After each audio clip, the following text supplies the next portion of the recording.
শুরু করছি set number 4 target question ব্যাংকের 4 নম্বর সেট ক্লাস 6-এর। আমরা রাইটিং স্কিলটি শুরু করছি। Write a biography on APJ Abdul Kalam with the help of the following points. Abdul কালামের সম্পর্কে আমাদেরকে একটি ছোট বায়োগ্রাফি বা রচনা, তার জীবনী লিখতে বলা হয়েছে।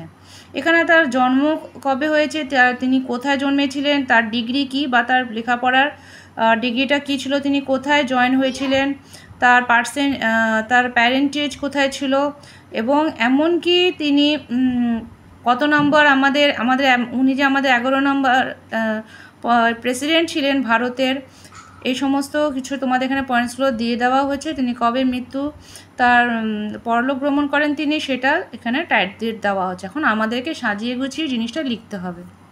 তাহলে আমরা দেখি কিভাবে লেখা যায়। বলেছে APJ Abdul Kalam. APJ Abdul Kalam is a great scientist and the 11th president of India.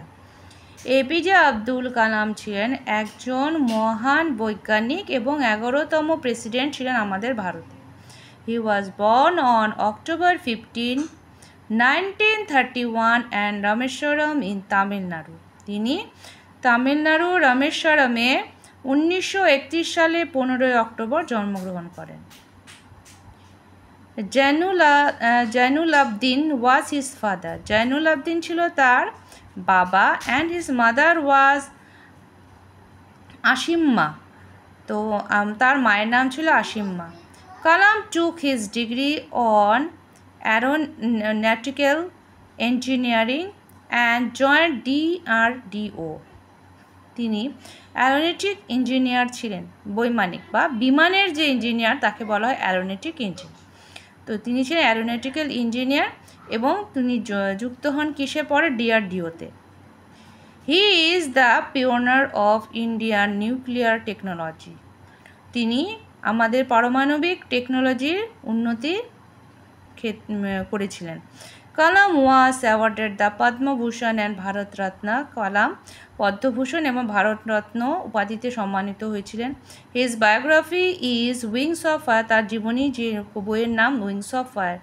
We come to know that Kalam's family lead a very simple lifestyle. আমরা জানতে পেরেছিলাম যে কালামের পরিবার ছিল খুব সাধারণ। This great man love children very much. এই মহান মানুষ খুব বাচ্চাদের ভালোবাসতেন। He was an active man and he died on 27 July 2015 while delivering a lecture at Shillong. তিনি শিলংয়ে একটি অনুষ্ঠানে লেকচার দেওয়ার সময় 2015 সালের 27শে জানুয়ারি তিনি মৃত্যুবরণ করেন। He will be always in our memory. তিনি সবসময় আমাদের স্মৃতিতেই থাকবেন। হয়ে গেল আমাদের এপিজে আব্দুল কালাম সম্পর্কে ছোট্ট একটি রচনা।